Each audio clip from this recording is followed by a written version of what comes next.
Welcome to BD4, an RJ Carbone podcast. BD4, where there is no better way to get your Yankees and Knicks analysis. We also do MMA. Yanks every series, Knicks every game, MMA on occasion. BD4 is a 5-star show on Apple Podcasts, also available in video format on YouTube and Spotify. So thanks for stopping by, and we hope you enjoy the show.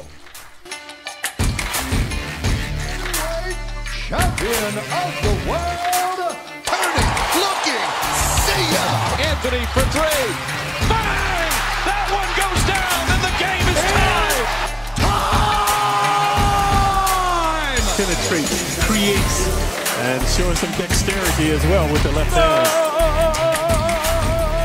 Yankees win!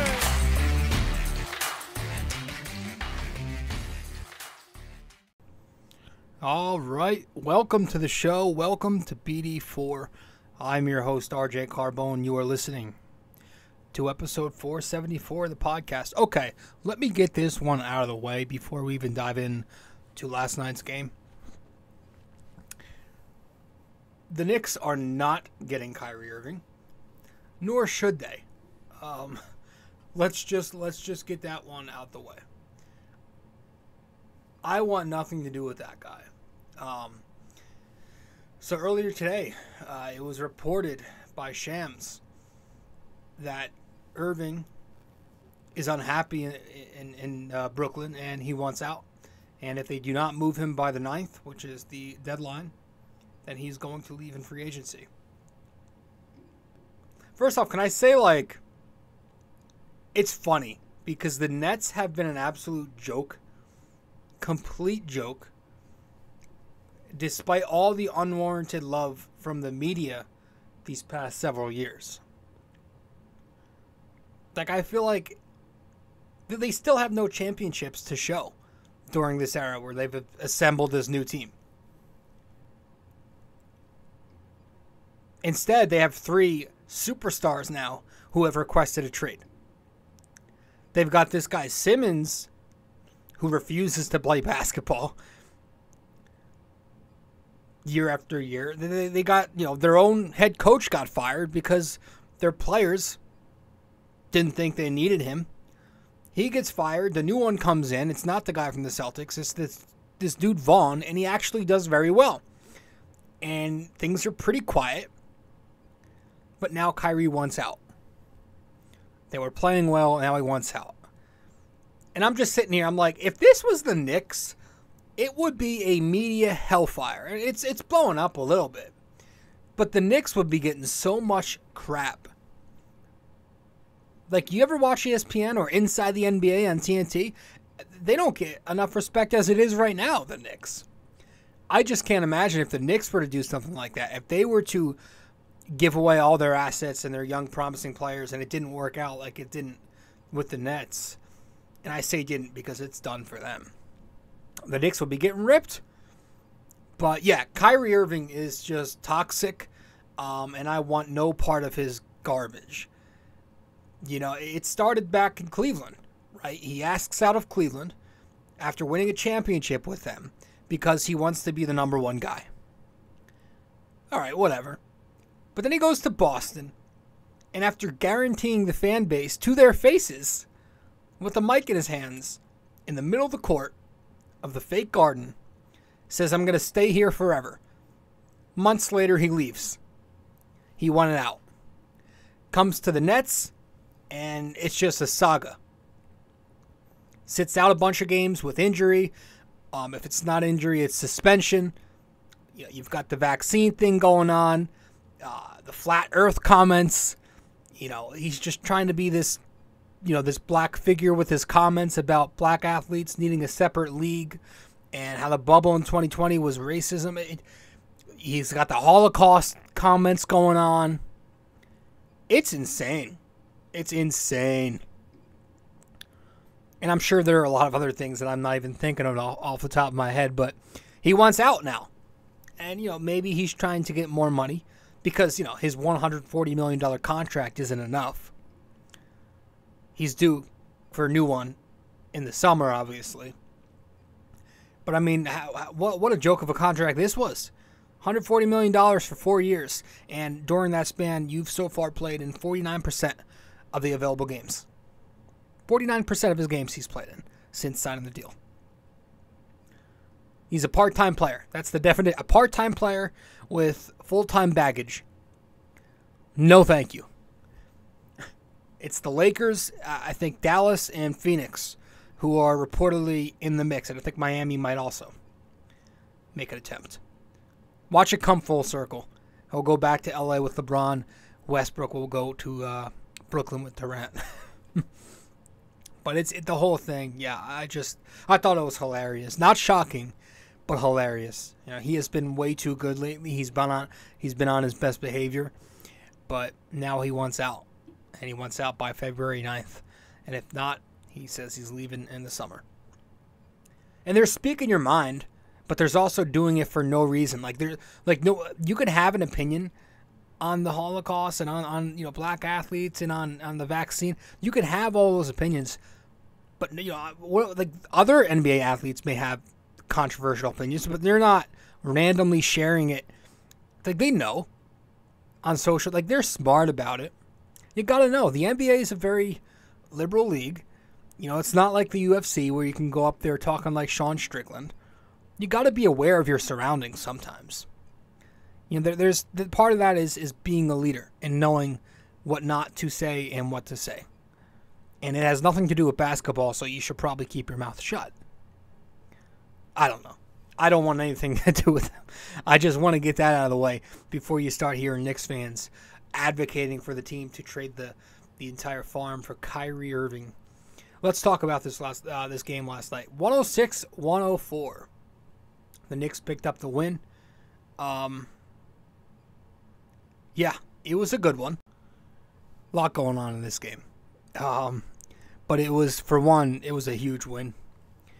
One game is a whole lot different than three. You know, the Knicks were on a skid. I did not feel comfortable heading into this game. It's usually a matchup that I hate. Knicks Heat, they always get the best of us. They're just, some teams are a bad matchup for you. Especially that, being that we were without Jalen Brunson last night. He had the last minute scratch with the illness, but they pulled it off. They pulled off a very sloppy but impressive win last night at the Garden. Again, still one game back from the all-important 6th seed, and they've got a tough back-to-back coming up this weekend. But last night was a good one, so we're going to take the wins day by day as they come. Got off to a very slow start. The first half was very physical, very slow paced, 21 total fouls. The Knicks were shooting poorly. There was no tempo to their offense. But you get the 10-2 run towards the end of the half, led by mainly Randall. It's 51-48 Knicks after 2. Second half was much more of a modern game, a lot faster. You had just half the amount of fouls in the final 2 periods of play. The third quarter specifically was this crazy roller coaster. I mean, the fourth was pretty nuts too. But the Knicks come out the gate strong in the third. They go on this 11-0 run right away, led by RJ and Randall. RJ's getting into the paint. Randall's working the jumper a little bit. Suddenly, it's a 14-point Knick lead, the largest lead of the game. Then, you get the big turnaround where the Heat counter. They answer back, and they go on this massive 21-4 run. They're moving the ball. The Knicks are a step slow. That's always a bad recipe when you combine that. On the other end for the Knicks, they get some ugly turnovers from Randall, a couple other guys. It's suddenly a 3-point Heat lead. But then the Knicks storm back towards the end of the third quarter, early fourth quarter. You get Toppin knocking down a 3-point ball, puts them up 8 points. And then it's just chaos from there. A lot of broken plays, very key stops, key buckets. You had RJ Barrett, 30 points on the night, stepping up down the stretch without Brunson. 9 points in the fourth quarter, shot 4 for 5. And just like that, the Knicks win 106-104 at Madison Square Garden last night. But this was one of those games where you're watching the Knicks play in crunch time and you're thinking, you know, if Jalen Brunson were here, it'd probably be a lot smoother. Just because of his basketball IQ. Like, there were just a whole lot of stupid moments on the Knicks side, causing unnecessary stress for me. First, like, not guarding the three-point line. Twice at the end. You had, what's the kid's name? Strus. Popping to the top off those two pin downs from Butler and Adebayo. Knocks down a three to make it a 2-point game with 2 seconds left. Then you had at the very end where RJ and Randall barely get to the corner in time to close out and contest Tyler Hero's potential game winner. I thought that was going in. I think every Knicks fan knew that was going in. Like, thankfully it didn't. RJ was getting, he was late getting around a few screens too in that second half. A couple times. But secondly, obviously the ATO offense. Terrible. And once again, it's specifically the inbounding a second night in a row. Also, twice. We had with 56 seconds left. The Knicks were up 3 points. RJ Barrett inbounds to Randall, or he attempts to. But you have a much taller Bam Adebayo on Julius. And he snags it. It results in a steal, a fast break. And he eventually gets 2 points from the free throw line. RJ also threw it away following that one defensive possession with 16 seconds left. It was just ugly. He had a couple bad turnovers. But then, of course, the second inbound mistake was with 2 seconds left in the game. The Knicks were up 2 points. And this was one that led to that Tyler Hero opportunity in the corner. It was the Grimes-Randall incident.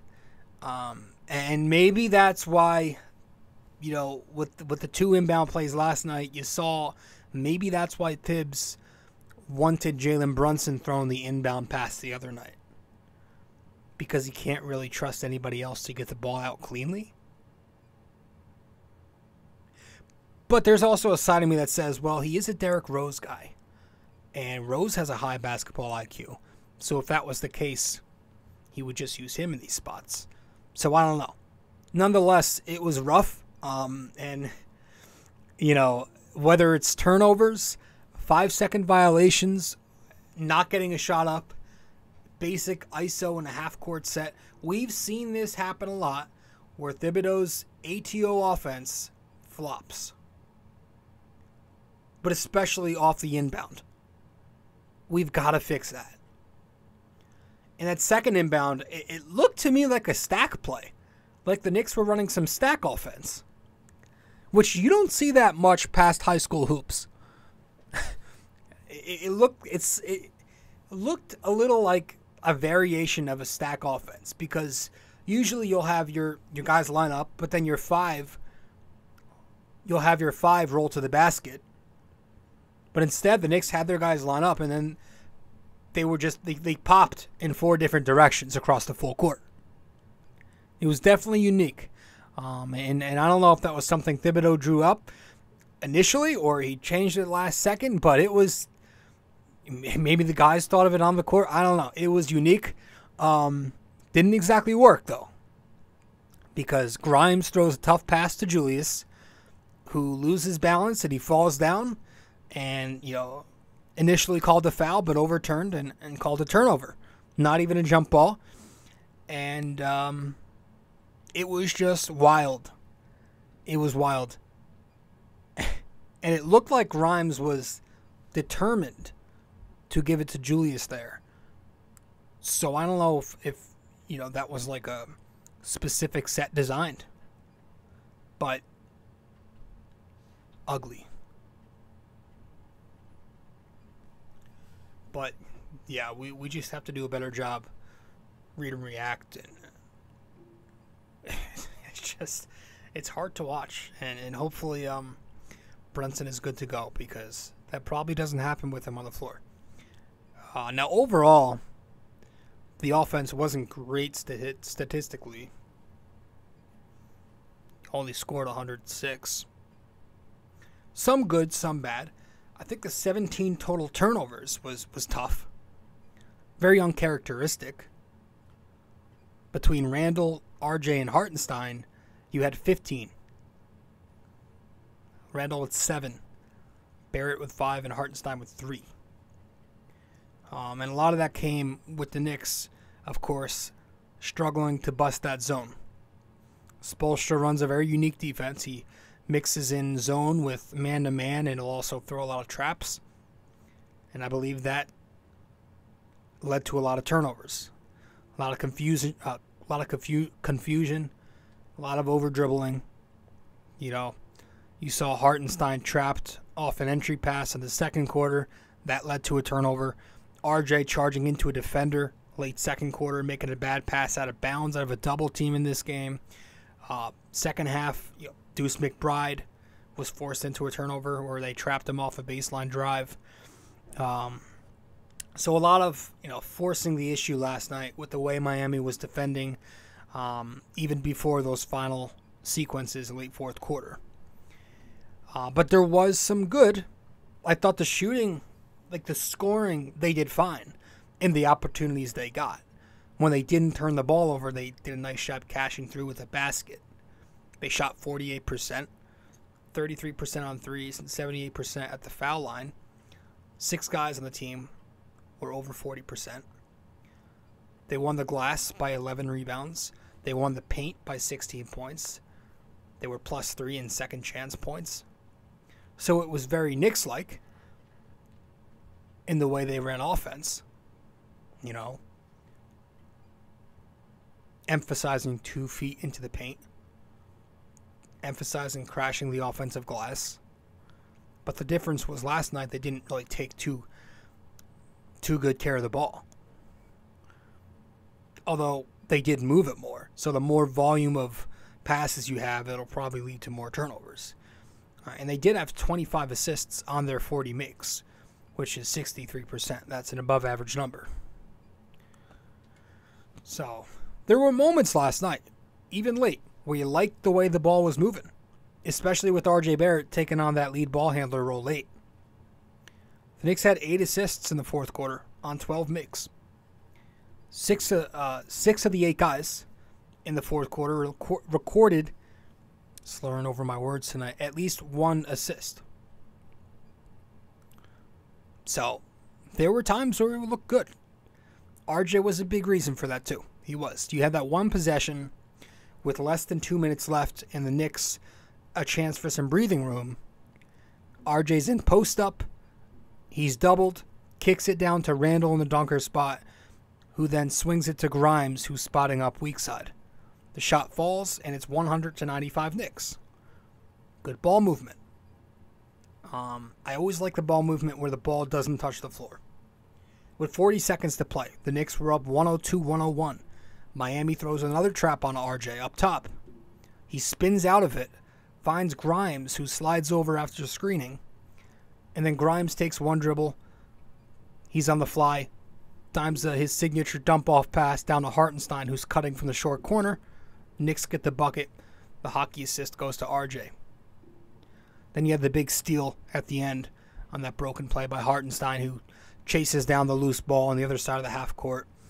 And he hits up Grimes, who then finds a cutting Randall for the big cap-off. But, yeah, there were some good moments for sure. And again, we mentioned recently that these are good experiences for the Knicks to go through. The highs and the lows of crunch time basketball. They've gone through a lot of them, and they've came out on the winning side and losing side evenly, right? But, I think that could definitely help them down the stretch and, in the playoff hunt. And also, if we make the playoffs, it'll help us there. So offensively, not as bad as it could have been. And I want to talk about the defense when we get back from break. Stay with us. I'll give you 30 seconds. We also have a website now for BD4. If you go to BD4blog.com, you can find the blog, the podcast links, and also where to find me on social media. Just go to BD4blog.com.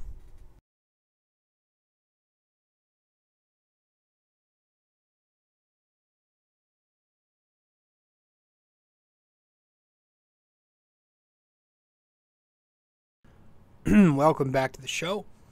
I'm your host, RJ Carbone. You are listening to episode 474 of the podcast.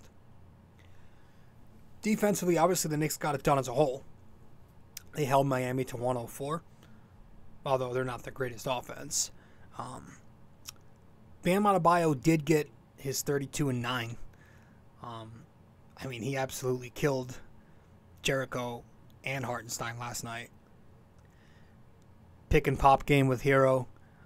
He was, going to that smooth turnaround jumper pretty often. Attacking off the dribble. He's got good ball skills for a big. Running the floor, down the middle, on the fast break. He was showing it, displaying his bag. I thought especially since there was no Mitch Robinson, that the Knicks should have been doubling him. And when I say double, I'm not talking about that quasi-double either. The closest they really came to doubling was having someone like Quickley stunt over real quick and then recover back to his man.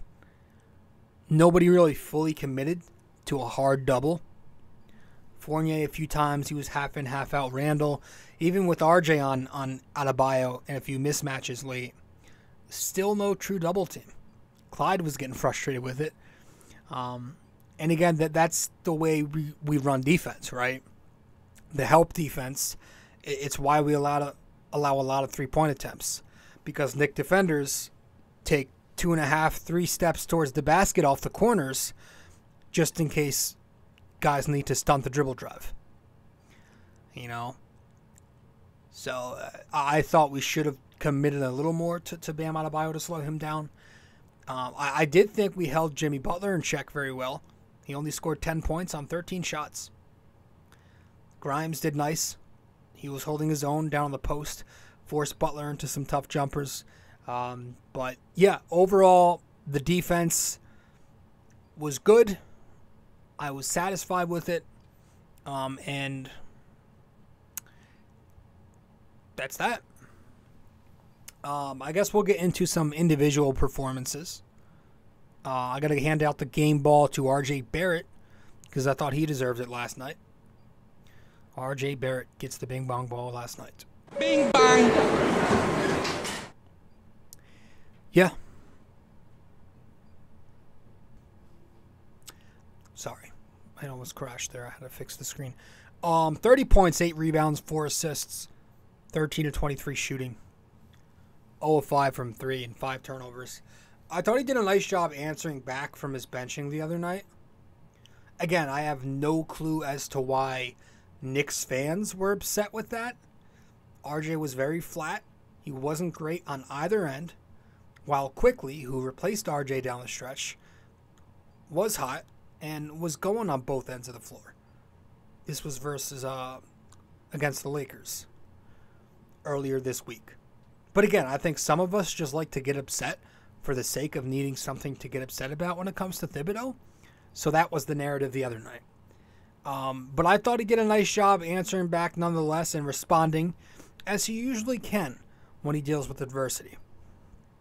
And I'm sure he was at the post game last night.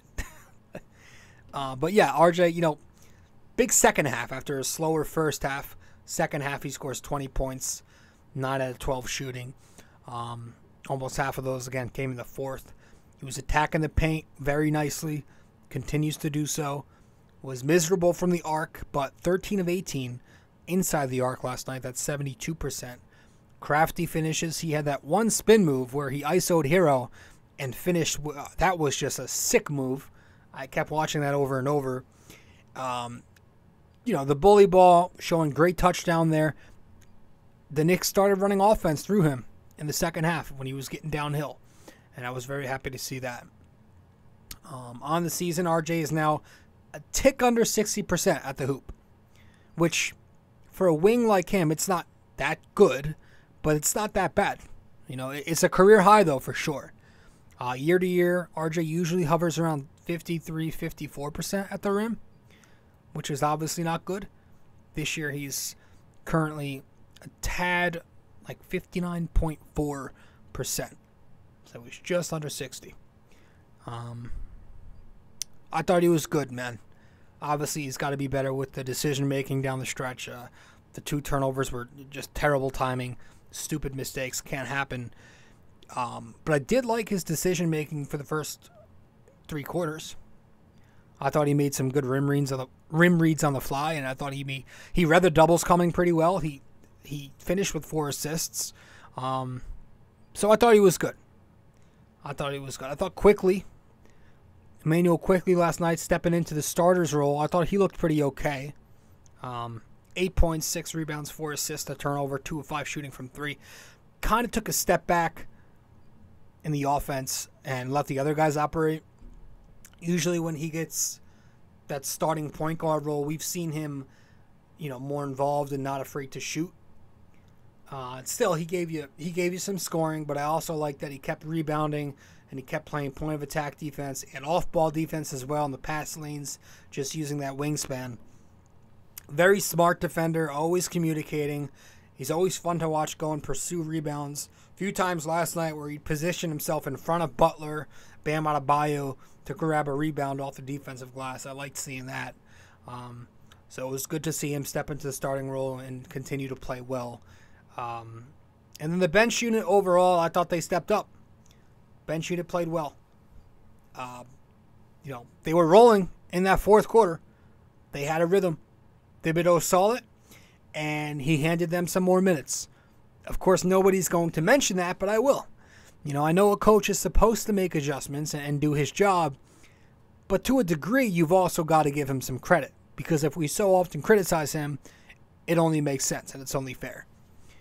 Hartenstein played the entire fourth, and the other guys, Deuce, Evan, who I never want to see play again, and Obi Toppin, played at least 5 minutes of that fourth quarter.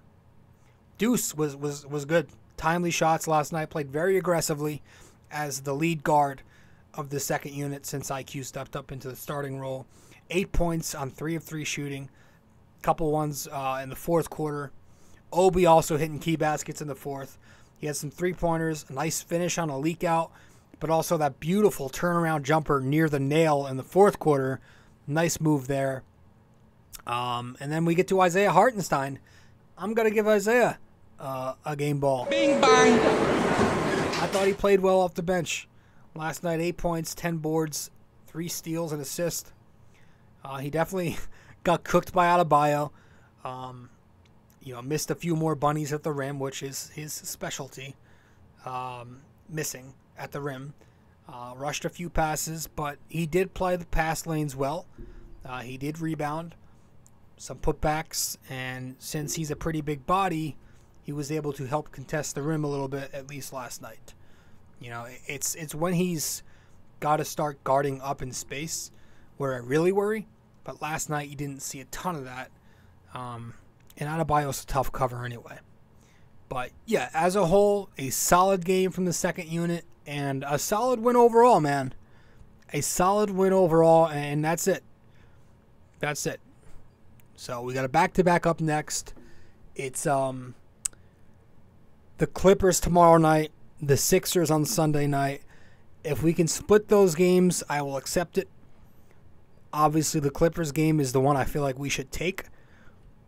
The Sixers always beat us, and I'm just not afraid of the Clippers. I feel like no one is. You don't ever hear about Kawhi and PG anymore.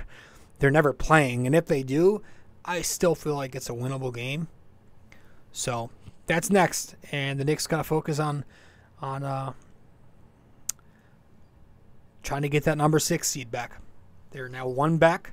I don't know if Miami plays tonight, but we will check as soon as we wrap this up, and we'll do that right now. Let's go to our final break, get back, we'll wrap this up with our parlay and trivia. Stay with us. Studio 69 Productions is a podcast production agency created by Leo Rodriguez to allow content creators to market their podcast. It's an online platform that will market your podcast or any other project that you're working on. Get in touch with Leo Rodriguez from Studio 69 Productions. You can find Studio 69 Productions on Instagram at Studio 69NJ. Studio 69 Productions, where dreams are heard and born.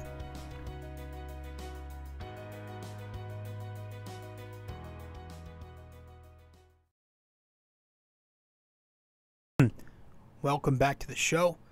I'm your host, RJ Carbone. You are listening to episode 474. Episode 474 of the podcast. Let's wrap this up. Let's get to our parlay. And then we'll get to our trivia after that. Let's go to our parlay.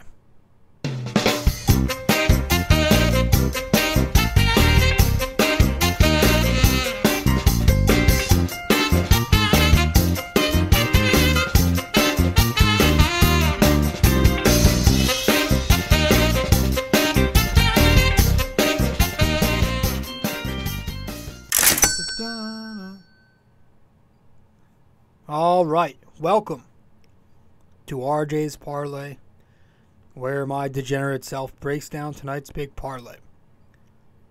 If I miss, it's not surprising. If I hit, I'll probably lose it all tomorrow night, because that's how this works.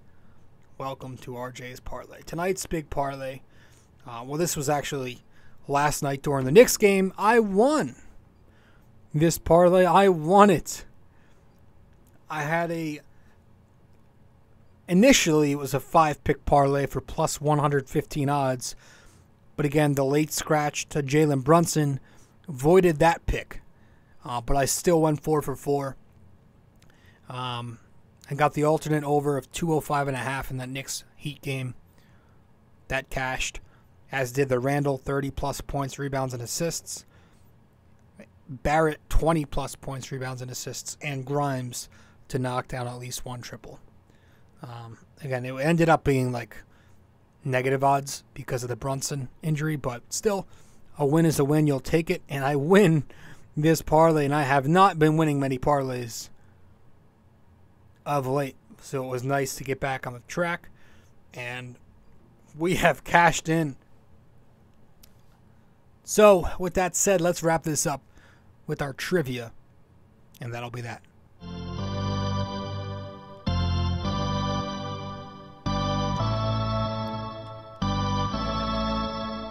All right, so for this episode 474 of the podcast, our NYY-NYK-MMA trivia question of the day is, which Knick led the team in total points during the 1973 NBA Finals?